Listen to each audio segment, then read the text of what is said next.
Halo pemirsa, apa kabar? Senang sekali saya Imam Asyari bisa kembali menemani Anda di program yang syarat dengan informasi inspiratif dan juga kesehatan bagi Anda dan juga keluarga. Inilah dia Bincang Sehati.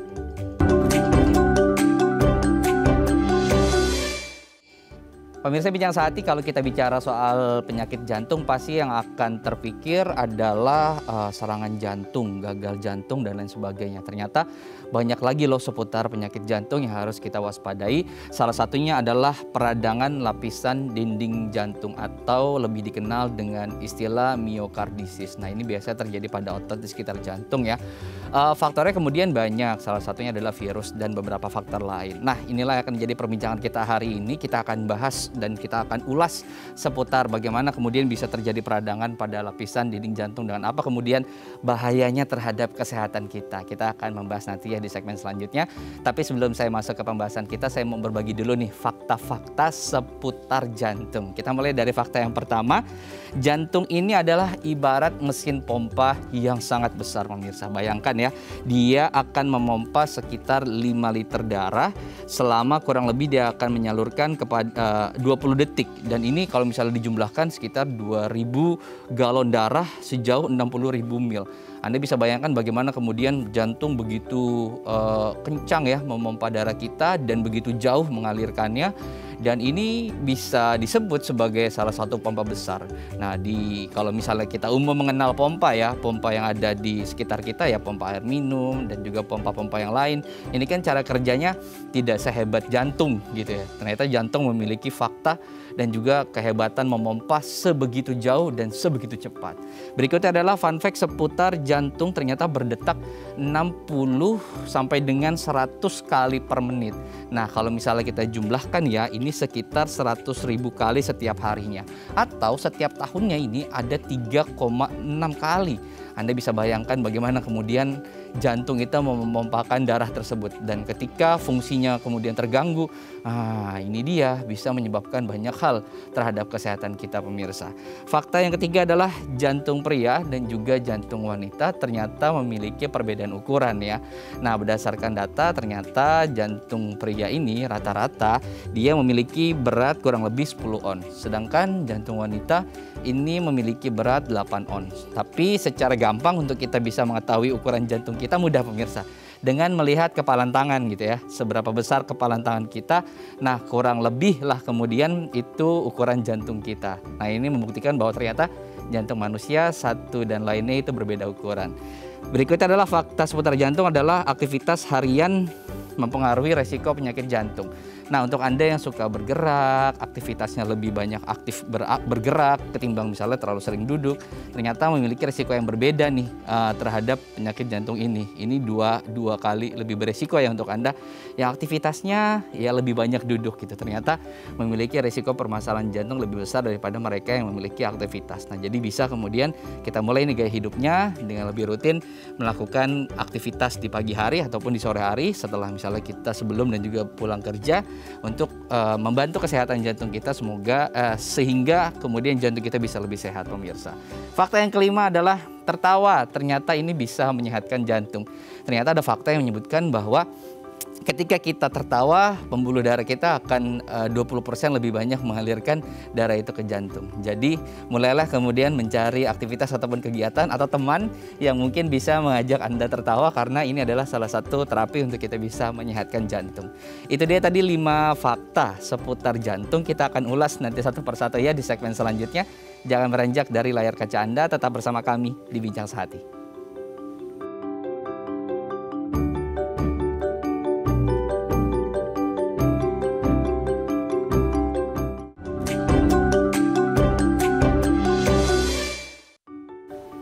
Terima kasih Anda masih bersama kami di Bincang Sehati. Kita akan memulai perbincangan kita dan membahas seputar fakta unik dari jantung. Nah, untuk membahasnya sudah hadir di studio bersama saya Dr. Hendra Simarmata selaku spesialis jantung dan pembuluh darah dari Seci Hospital. Selamat pagi Dr. Hendra, apa kabar? Selamat pagi. Salam sehat dok. Salam sehat. Baik, kita akan bahas seputar organ penting nih dok di tubuh manusia. Ya. Adalah salah satunya jantung gitu. Dan Ya. kita akan ulas seputar fakta menarik dan juga unik dari jantung ini. Yang pertama adalah ternyata jantung ini dok ibarat mesin pompa raksasa ya. Benar nggak sih seberapa besar sih kemudian kapasitas pompa jantung kita, dan mungkin kalau misalnya bisa dikomparasi dengan pompa-pompa besar lainnya, sebetulnya ini pompa jenis apa gitu? Ya, sebenarnya tidak terlalu berlebihan jika dikatakan jantung itu adalah pompa raksasa. Walaupun memang ukurannya sebenarnya kecil, sedikit lebih besar dari kepalan tangan orang dewasa. Cuma memang beban kerjanya berat sekali. Kalau misalnya pernah datang ke klinik jantung, di situ biasa dilakukan USG jantung, itu akan kelihatan sekali dengan jantung yang ukurannya sebesar kepalan tangan ini, dia memompa terus-menerus tanpa henti untuk memenuhi kebutuhan sirkulasi darah dan nutrisi di seluruh tubuh. Memang setiap 1 menit jantung memompa 5 liter darah ke seluruh tubuh. Yang itu artinya kalau kita kalkulasi dalam sehari itu 2.000 galon. Dan itu bisa mencapai memang 96.000 kilometer pembuluh darah ini kalau kita satukan semua pembuluh darahnya. Itu ibarat kita sudah keliling dunia itu lebih dari 2 kali bahkan putarannya. Sehingga memang luar biasa sekali kerja jantung, dan betul itu pompa kecil tapi dengan kapasitas yang raksasa. Baik, dari itu ada dan anugerah ya, setiap manusia punya itu kemudian ya. Betul. Dan kita harus betul-betul menjaganya karena sebegitu besar kinerjanya dan manfaatnya. Tetapi banyak orang yang lalai gitu ya benar. dengan permasalahan-permasalahan jantung tadi. Kita itu masuk ke fakta yang sangat vital. Oke. Kita masuk ke fakta yang berikutnya. Jantung ini berdetak 600 sampai dengan 100 kali nih per menitnya gitu. Nah, bagaimana sih kemudian proses detaknya, kenapa bisa harus secepat itu ya per menit dengan detak rata-rata 60 sampai dengan 100 tadi? Itu adalah bagian dari kapasitas fungsional tubuh. Sebenarnya saya arahkan lagi 60 sampai 100 kali per menit. Dengan rata-rata memang pada orang dewasa itu 72 kali per menit. Nah, memang kenapa demikian? Karena memang untuk memenuhi sirkulasi atau metabolisme tubuh. Cuma memang ada perbedaan pada orang yang sering berolahraga dengan yang jarang berolahraga. Orang yang sering berolahraga, jantungnya akan sangat efektif sekali memompa, sehingga denyut jantungnya akan lambat. Jadi hanya dalam 1 kali denyutan yang dipompa juga bisa banyak gitu, dibandingkan dengan orang yang jarang berolahraga. Dan satu lagi variasinya adalah ketika kita tidur. Jadi jangan kaget ketika kita tidur, denyut jantung bisa lebih rendah di bawah 60 kali per menit. Bisa mencapai 40 kali per menit bahkan. Sehingga itu adalah variasi normal saja. Selama tidak ada keluhan, tidak menjadi masalah. Iya, beberapa teman saya yang atlet juga tadi detak jantungnya lebih rendah gitu betul. Itu berarti karena memang efektif gitu ya. Efektif sekali dalam 1 pompa. Tapi volume yang apa bahayanya ketika terlalu sering dan terlalu cepat gitu ya, lebih dari 100 gitu? Kan ada beberapa yang memiliki kasus seperti itu. Ya. Pada kondisi tertentu memang denyut jantung bisa sangat cepat, lebih dari 100 kali per menit. Ini tentunya sangat berbahaya. Kenapa? Karena kalau terus-menerus terjadi, itu bisa menyebabkan kelemahan dinding otot jantung. Itu yang pertama. Yang kedua, denyut jantung yang terlalu cepat, yang bisa 150 kali per menit atau bahkan lebih, itu bisa menyebabkan kematian mendadak. Dan itu yang sering kita temukan di lapangan sih. Dan kalau lagi ujian kadang-kadang lebih cepat lagi dok. Oh jelas, benar. Karena gini, terkait juga dengan level dari stres hormon, ACTH namanya. Stres hormon ini dia akan meningkatkan kinerja dari jantung dengan stimulasi saraf simpatis istilahnya. Itu akan memacu jantung lebih cepat. Betul. Baik, berikutnya fakta ketiganya adalah jantung pria dan wanita ternyata ukurannya berbeda. Nah, kenapa demikian? Mungkin bisa dijelaskan. Nah, sebenarnya dari penelitian terbaru sekarang juga belum ada konklusi yang definitif ya, yang bisa menjelaskan kenapa demikian. Jadi sifatnya multifaktorial, jadi banyak faktor yang menyebabkan. Ada beberapa teori yang menyatakan sebagian disebabkan karena faktor hormon dari pria, yaitu testosteron. Testosteron ini memang membuat jantung, istilahnya pembuluh darahnya jadi lebih besar, dan kapasitas dari jantungnya bisa lebih besar. Dan memang betul secara anatomi memang ada perbedaan. Jantung pria lebih berat biasanya, 10 ons dibandingkan perempuan 7 sampai 8 ons. Dan rata-rata berat jantung itu memang dari 7 ons sampai 15 ons bahkan. Jadi sekitar 200 sampai 400 gram. Jadi ada hormon testosteron tadi ya, yang kemudian laki-laki memiliki jantung lebih besar. Tapi sekalipun lebih besar dan lebih kecil ukurannya, dia pengaruh nggak sih dengan kinerja tadi? Kalau dengan kinerja tidak, karena bagaimanapun selama fungsi otot jantungnya sehat, pompanya juga sama efektifnya. Oke, baik. Berikutnya yang keempat adalah ternyata aktivitas harian ini bisa mempengaruhi resiko penyakit jantung. Gitu. Nah, kenapa kemudian orang-orang yang aktivitas ataupun olahraganya rutin gitu ya setiap pagi ataupun setiap sore teratur 30 sampai dengan 1 jam jalan ringan ataupun jogging gitu. Ini ternyata memiliki jantung yang lebih kuat ataupun faktor resiko untuk terkena penyakitnya lebih rendah daripada misalnya seperti yang saya lebih sering duduk gitu. Oh, begini. Dengan adanya aktivitas olahraga yang rutin, memang ditemukan dari beberapa penelitian hasilnya adalah bisa menurunkan tekanan darah. Kemudian yang kedua bisa meningkatkan kadar kolesterol baik atau HDL. Sehingga kedua ini memang sifatnya protektif untuk jantung. Memang betul ketika seseorang jarang berolahraga, resiko untuk terkena penyakit jantung itu sebesar 2 kali dibandingkan yang tidak berolahraga. Sehingga memang disarankan untuk berolahraga teratur. Oke, baik. Nah, itu dia tadi ya, olahraga teratur pemirsa. Karena kemudian kita bisa mengurangi resiko tadi. Yang terakhir adalah tertawa, ternyata bisa menyehatkan jantung. Ini kalau dari data yang saya baca, ternyata kalau kita tertawa, pembukaan darah kita tuh bisa 20% jantung lebih besar dan peredaran darah itu bisa 20% lebih besar gitu yang mengalirkan kepada jantung kita gitu. Nah, kenapa kemudian apa sih yang terjadi? Hormon-hormon apa yang kemudian dilepaskan oleh tubuh kita sehingga peristiwa atau hal-hal seperti itu bisa terjadi dan membuat jantung kita lebih sehat? Sebenarnya itu terkait dengan hormon stres. Ketika kita tertawa, hormon stres akan lebih teredam. Nah, hormon stres ini sering dikenal sebagai ACTH. ACTH inilah yang akan mengirimkan sinyal ke saraf jantung untuk memompa atau berkontraksi lebih cepat. Nah, itu yang buruk sebenarnya. Dan memang ada penelitian kecil, itu membandingkan antara partisipan yang diberikan atau disuguhkan film humor atau banyak komedi begitu dibandingkan dengan yang film perang. Dan memang setelah diukur, setelah menonton film tersebut, ternyata yang menonton film humor dan tertawa, itu ternyata tekanan darahnya lebih rendah dan kadar kolesterolnya ternyata lebih rendah. Sehingga memang jawaban dari semua ini adalah hormon stres yang teredam karena dari tertawa tersebut.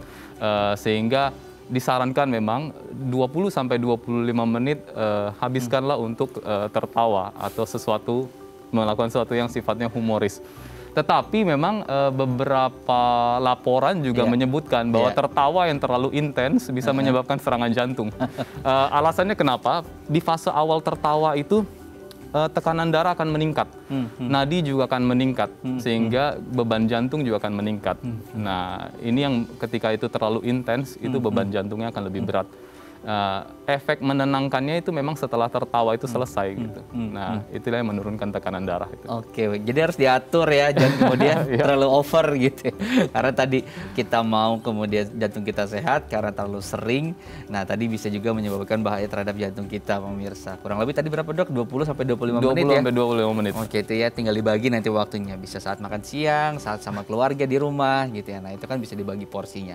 Oke, pemirsa, itu dia tadi pembahasan kita seputar fakta menarik ya tentang jantung. Nah, nanti di segmen berikutnya, Dok, kita akan bahas juga nih, Dok, seputar bagaimana permasalahan peradangan lapisan pada dinding jantung. Seperti apa cara penanganannya? Nah, kita akan bahas nanti ya usai jeda. Untuk Anda yang tertarik nih pemirsa dengan tema kita hari ini, Anda bisa bergabung bersama kami melalui line telepon di 021 290 32644 atau bisa melalui Instagram kami di @daifamily. Saya akan kembali sesaat lagi, tetap bersama kami di Bincang Sehati.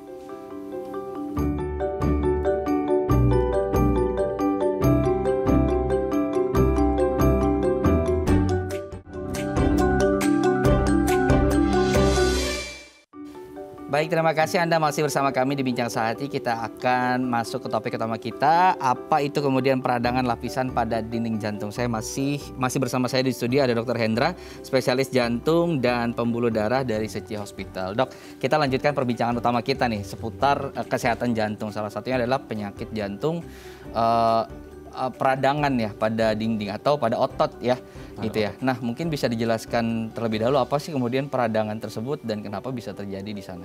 Oh iya, Istilah peradangan ini sebenarnya kalau dalam bahasa Latinnya disebut miokarditis. Mio itu dari asal katanya otot, card, miokard, card itu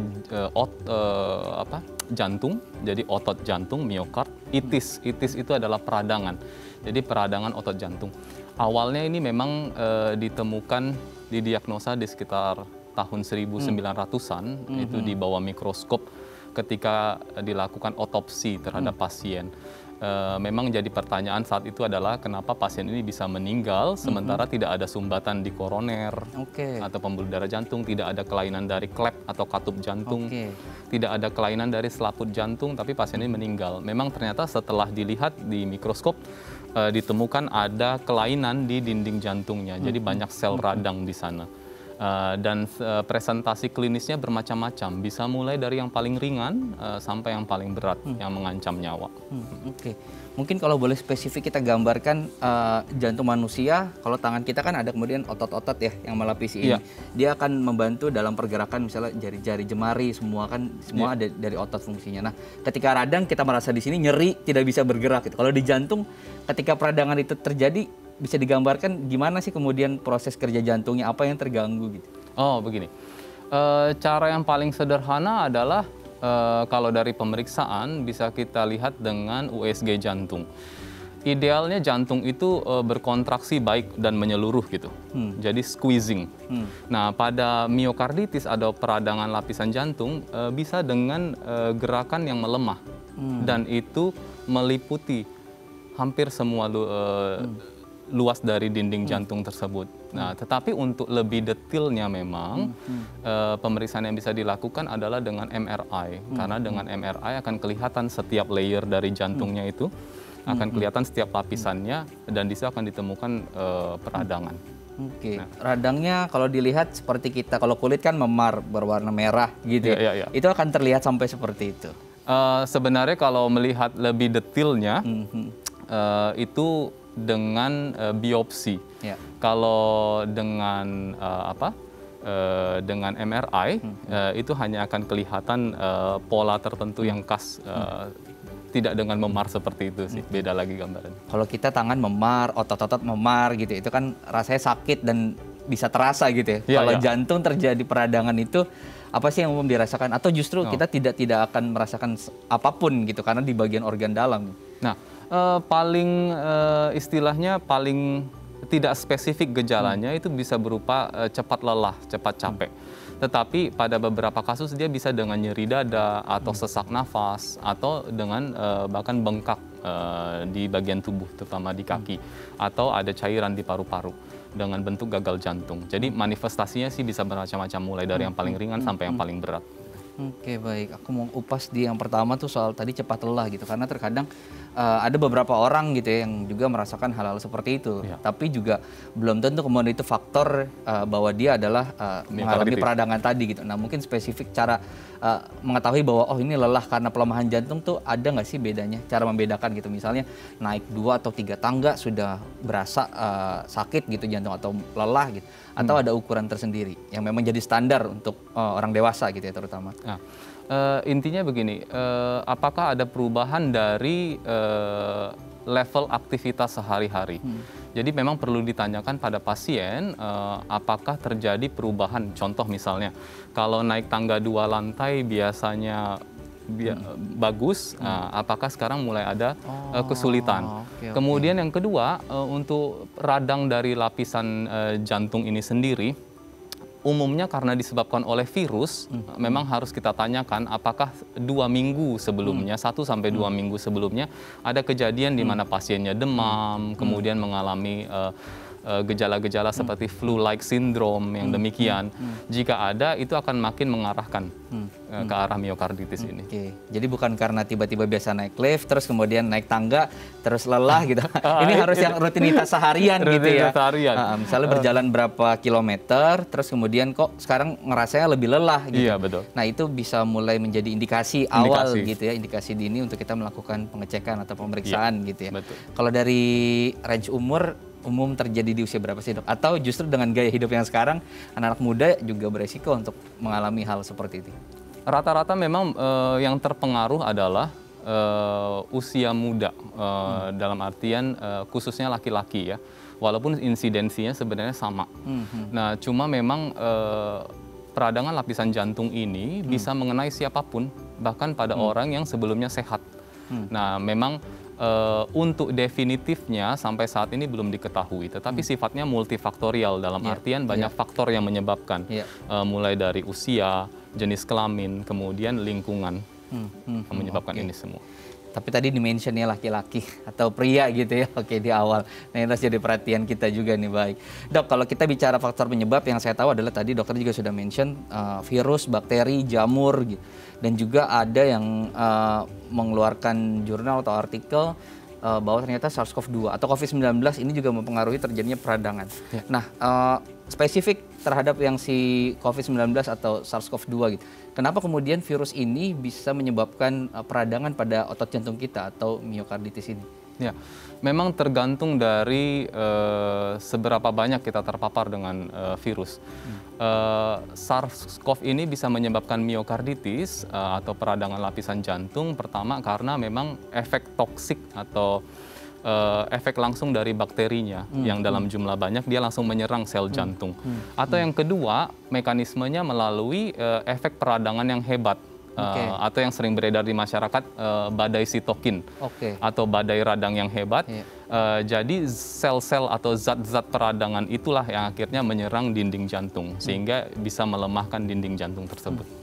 Oke, baik. Nah itu yang terjadi ya ketika ada pasien kemudian yang meninggal akibat COVID-19, terus kemudian juga ada peradangan di dindingnya, itu yang kemudian terjadi. Itu ada pengaruh juga sih kalau misalnya kan ada beberapa pasien mengalami pengentalan darah gitu.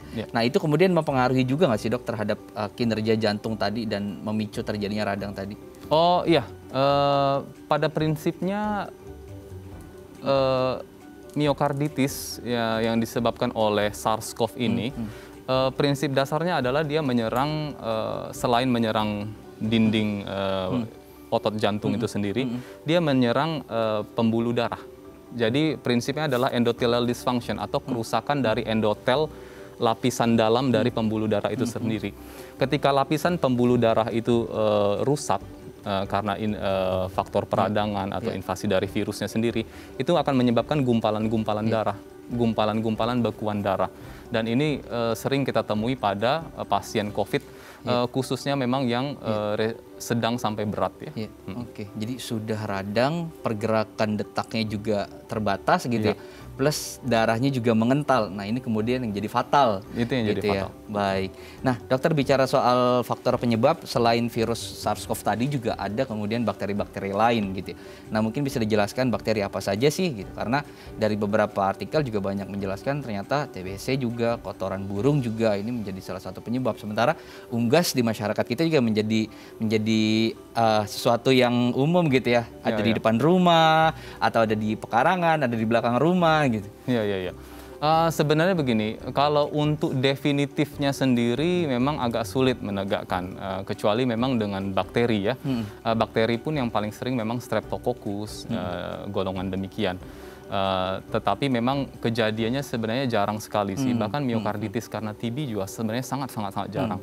Yang paling sering memang karena dari virus itu sendiri. Virus yang paling sering itu seperti virus-virus flu. Nah, termasuk salah satunya SARS-CoV ini. Dan virus lain, virus flu selain SARS-CoV ada apa lagi? Bisa dengan virus HIV atau dari virus sitomegalovirus itu bisa demikian menyebabkan radang dari lapisan jantung ini. Oke, baik. Menarik sekali perbincangan kita dok. Faktor penyebabnya sudah, terus kemudian apa yang terjadi saat peradangan juga sudah dibahas dengan jelas tadi oleh Dr. Hendra. Kita akan jeda dulu ya dok ya. Nanti kita akan sambung lagi di segmen selanjutnya dan kita akan buka nih bagi Anda pemirsa yang ingin bertanya langsung dengan Dr. Hendra seputar kesehatan jantung, terutama yang terkait dengan topik kita hari ini ya, peradangan pada dinding jantung atau miokarditis.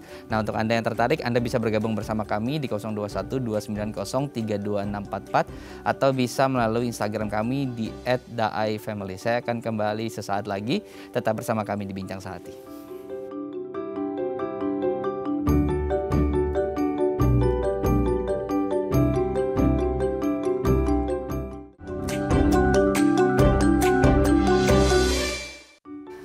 Baik, terima kasih Anda masih bersama kami di Bincang Sehati. Kita akan kembali melanjutkan perbincangan kita seputar peradangan pada jantung. Masih bersama saya di studio ada Dr. Hendra selaku spesialis jantung dan pembuluh darah dari Sechi Hospital. Dr. Hendra, tadi di segmen sebelumnya sudah dijelaskan banyak hal ya seputar jantung, apa itu miokarditis dan kemudian faktor penyebab. Nah, faktor penyebabnya adalah faktor eksternal gitu. Eksternal virus dan juga bakteri gitu ya. Ada nggak sih kemudian faktor-faktor penyebab lagi yang memang berasal dari gaya hidup kita atau lifestyle? Oh iya, umumnya memang karena organisme, tetapi hal-hal lain yang bisa menyebabkan antara lain adalah alkohol, terutama yang intake-nya berlebihan ya. Kemudian yang kedua adalah pengaruh dari radiasi, radiasi atau kemoterapi. Itu kenapa pada pasien kanker umumnya sebelum dilakukan terapi tersebut diperiksakan dulu kondisi dari jantungnya, apakah fungsi jantungnya baik atau tidak, karena itu akan mempengaruhi terapi yang akan diberikan. Kemudian yang ketiga lagi ada satu bentuk spesifik yaitu akibat dari kehamilan sendiri yang bisa menyebabkan pelemahan atau radang dari dinding otot jantung.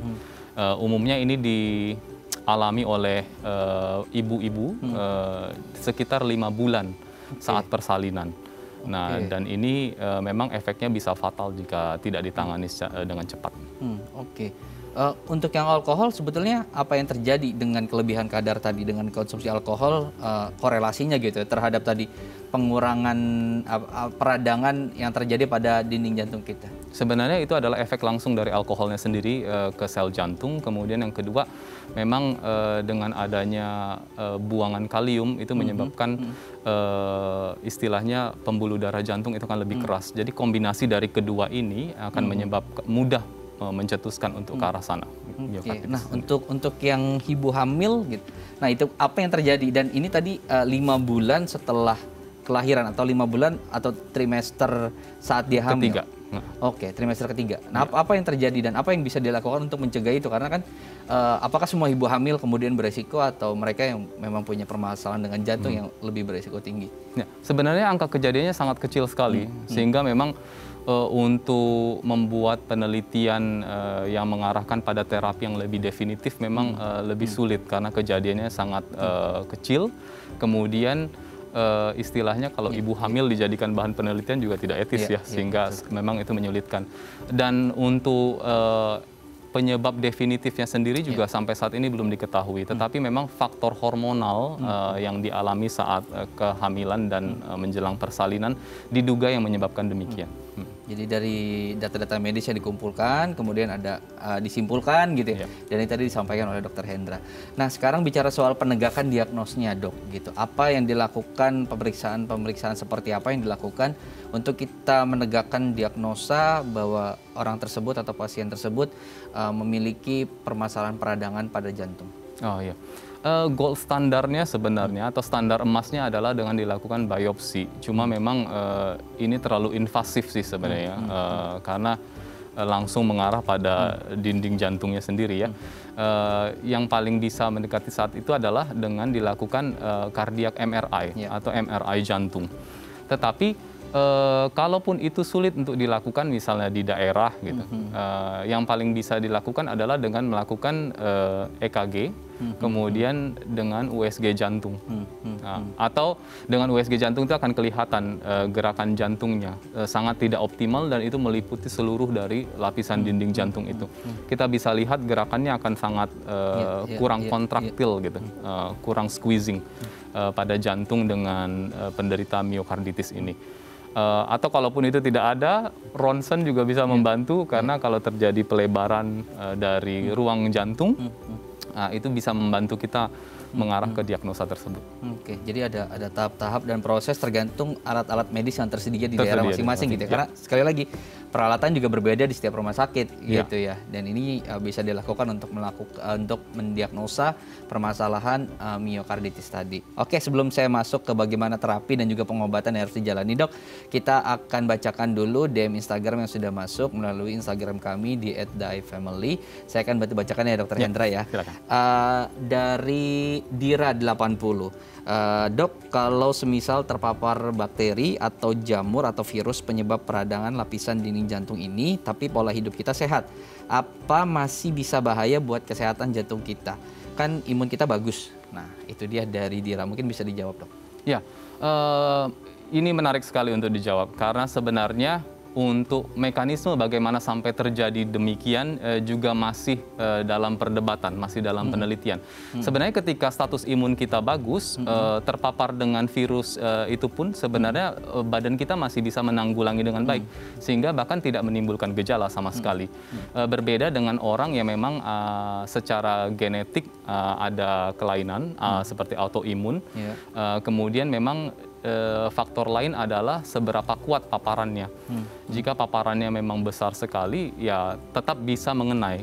Karena orang yang sehat pun memang bisa terkena oleh virus tersebut. Tetapi kembali lagi sebenarnya, orang-orang yang rentan ini pun sebenarnya masih dalam penelitian siapa saja yang bakal terkena. Sehingga memang sistem imun tubuh yang kuat sih diharapkan bisa tetap menjaga sih dari ini. Itu menjadi tameng di depan dan utama gitu ya, utama untuk kita mengetahui itu. Tapi sekali lagi dari data-data medisnya tadi yang masih kemudian terus dikumpulkan gitu ya. Dan ini salah satu yang difokuskan adalah tadi bagaimana imunitas ternyata bisa membantu untuk melindungi kita gitu ya.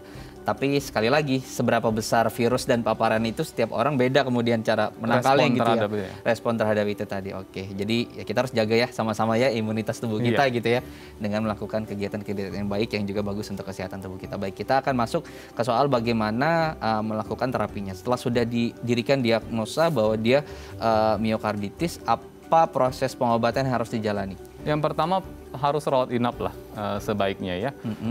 Dan kemudian yang kedua, itu langsung setelah hasil labnya keluar, kemudian dia harus rawat inap sebaiknya selama rawat proses inap. penyembuhan tadi. Kenapa?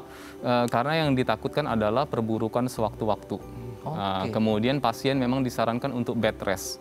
Bahkan ketika sudah pulang dari rumah sakit pun sebenarnya tidak boleh melakukan olahraga kompetitif selama 3-6 bulan dengan alasan agar tidak terjadi perubahan struktur dari jantung yang bisa menyebabkan perburukan sewaktu-waktu. Dan memang untuk terapinya sebenarnya sampai saat ini tidak ada terapi yang definitif. Kemudian kalaupun kita bilang itu adalah penyebabnya virus, itu sebenarnya hanya dugaan. Karena idealnya memang harus dilakukan pemeriksaan untuk virus itu masing-masing. Tetapi kan sebenarnya mahal. Dan pada akhirnya terapinya juga sifatnya suportif, dalam artian menyokong agar fungsi jantung tetap optimal, mencegah gagal jantung. Kemudian kita lihat lagi, jadi terapi-terapi gagal jantung tentu akan kita gunakan pada pasien ini. Yang kedua, jika memang dari pencitraan, baik itu dari USG jantung atau dari kardiak MRI, kita dapati memang ada trombus atau ada bekuan dari darah, ini akan meningkatkan kejadian stroke lebih besar. Sehingga tentu kita akan gunakan pengencer darah. Pengencer darah juga akan kita rekomendasikan jika misalnya didapati kelainan dari irama jantung, karena miokarditis ini bisa menyebabkan kelainan dari listrik jantung. Kemudian pada pasien yang berat, ini masih agak kontroversial memang, tetapi bisa diberikan imunosupresan sebenarnya. Obat-obat yang untuk menekan sistem imun yang bereaksi terlalu berlebihan. Atau pada kasus-kasus yang sudah sangat sulit, akhirnya operasinya jatuh ke bedah, dalam artian dilakukan transplantasi jantung. Oke, baik. Itu kenapa kemudian harus langsung rawat inap gitu ya? Karena bisa terjadi permasalahan yang lain, kemudian salah satunya pengentalan darah tadi juga yang menyebabkan akan lebih berat lagi, sudah radang tadi lebih berat lagi. Tapi pengobatannya kenapa harus rawat inap? Apakah kemudian ada pengobatan lokal yang langsung ke titik peradangan tadi, atau justru obat-obat yang memang suntik atau infus biasa saja gitu? Sebenarnya begini, yang kita takutkan itu adalah komplikasinya. Dan perburukan, karena bisa terjadi sewaktu-waktu. Sehingga memang sebaiknya pasien rawat inap dan bed rest. Bed rest dalam artian tidak melakukan aktivitas yang berat dan dalam pemantauan. Berapa lama harus kemudian menjalani proses rawat inap ini? Karena penyembuhan radang kan kita tahu juga tidak sebentar gitu ya. Tidak sebentar, betul. Rata-rata begini, ketika kita sudah melihat berbagai gejala dalam artian jika ada gejala nyeri dada, kemudian gejala gagal jantung seperti sesak nafas atau gangguan irama jantung sudah bisa teratasi, kemudian perlahan-lahan kita arahkan pasien untuk mobilisasi di dalam ruang rawat inap dan tidak ada gejala yang tercetus.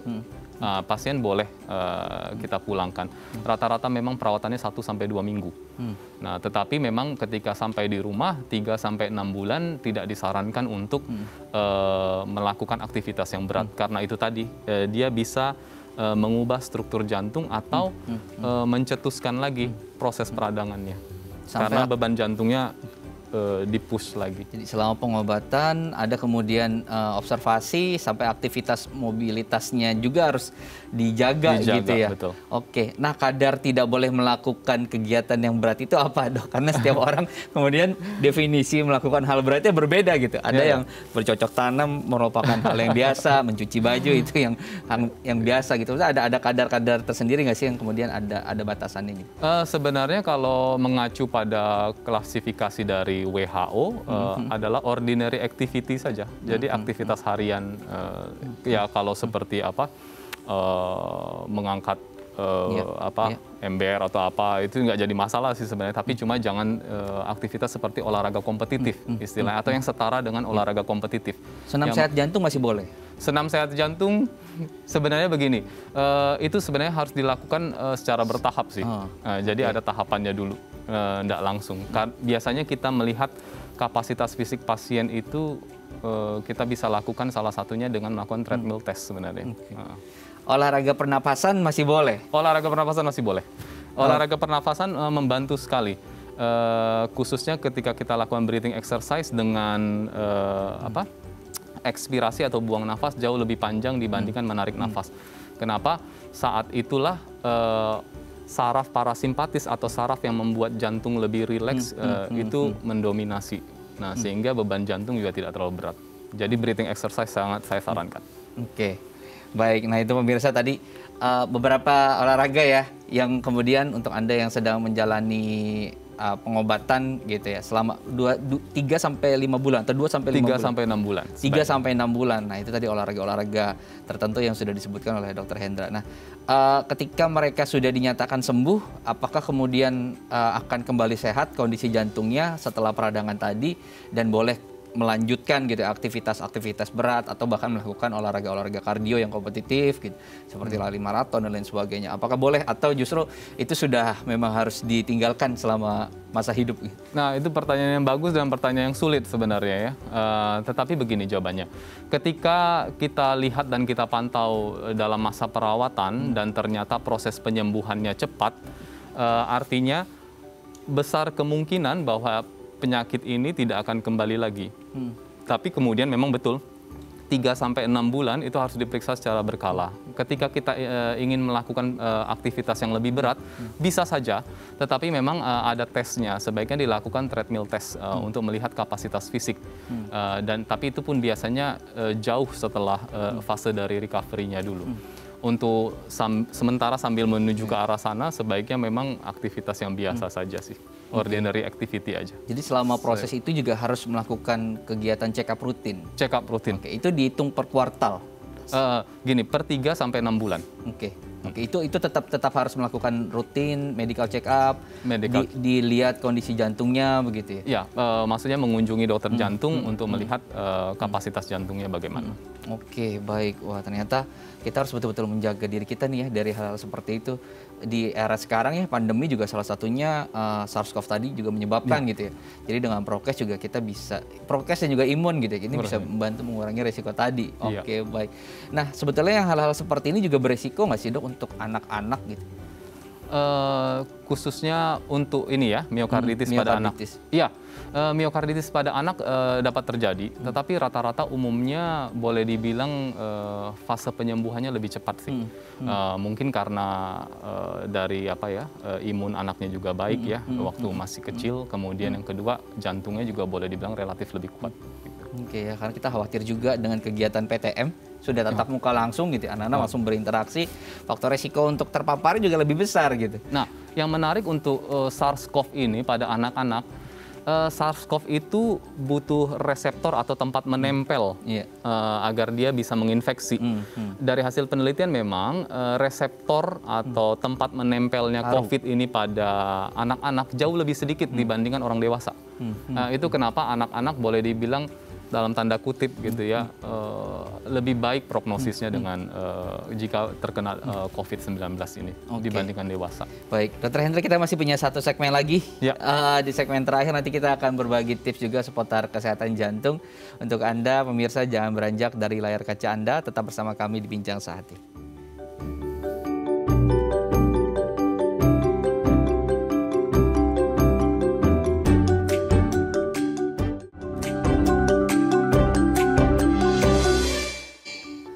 Baik, terima kasih Anda masih bersama kami di Bincang Sehati. Kita akan kembali melanjutkan perbincangan kita di segmen terakhir ini. Kita akan berbagi tips seputar menjaga kesehatan jantung kita nih pemirsa. Kita akan mulai ya dari tips yang pertama. Untuk menjaga jantung agar sehat ini kita harus mengkonsumsi makanan yang sehat, Dok, gitu. Nah, kemudian makanan-makanan seperti apa saja sih yang memiliki korelasi atau dampak baik gitu ya untuk kesehatan jantung kita, Dok? Ya, sebenarnya makanan boleh dibilang yang tinggi kadar antioksidannya ya, seperti sayur dan buah, apalagi seiring dengan peningkatan usia. Kemudian mengurangi lemak jenuh, itu jelas ya, masyarakat juga sudah tahu. Lemak jenuh seperti daging-daging merah, bukan tidak boleh, tetapi porsinya dikurangi. Kemudian lebih banyak ke ikan, khususnya di sini seperti salmon atau tuna. Nah, ini semua bisa meningkatkan HDL yang bisa memproteksi dari jantung sendiri. Oke, baik. Dan itu harus menjadi porsi makanan sehat setiap hari gitu ya? Isi piringku harus seperti itu gitu Harus demikian sebaiknya. Oke, baik. Nah, berikutnya adalah rutin berolahraga. Nah, apa kemudian yang terjadi saat kita melakukan rutin olahraga terhadap kesehatan jantung kita? Dan jenis-jenis olahraga seperti apa saja yang menyehatkan jantung? Karena sekarang kan banyak ragamnya, ada kardio juga ragamnya banyak. Terus kemudian juga olahraga seperti peregangan otot juga banyak gitu ya, ragamnya gitu. Nah, olahraga seperti apa sih kemudian yang memang sehat secara spesifik untuk jantung kita gitu? Nah, kalau kita melihat acuan dari bagian rehabilitasi medik jantung, khusus untuk jantung sendiri, sebenarnya yang disarankan olahraga itu adalah mild to moderate intensity. Jadi intensitas ringan sampai sedang. Intensitas ringan sampai sedang itu bisa kita dapatkan dengan rumus seperti ini, 220 dikurangi usia. Oke, 220 dikurangi usia. Ya, kemudian kita ambil 60 sampai 70%-nya dari heart rate. Oke. Nah, sehingga memang idealnya sih kita kalau bisa memang menggunakan alat ukur saat berolahraga. Iya. Gitu. Kemudian kita lihat heart rate kita di range demikian. Atau kalaupun tidak ada demikian, yang paling gampang yang kita sering edukasi adalah boleh ngos tapi tidak ngos-ngosan. Yeah. Nah, karena memang sekarang ada penelitiannya baru-baru ini, berolahraga terlalu berlebihan juga ternyata meningkatkan radang di pembuluh darah jantung. Sehingga memang tidak direkomendasikan. Kalaupun ingin strenuous exercise atau exercise yang lebih berat lagi ya, itu hanya bisa dilakukan 3 kali seminggu sebenarnya idealnya, dengan masing-masing 30 menit. Itu sudah cukup sih sebenarnya kapasitasnya. Oke, berarti dari rumus tadi mungkin kalau misalnya contoh kasusnya di saya 220 dikurangi usia. Misalnya 30.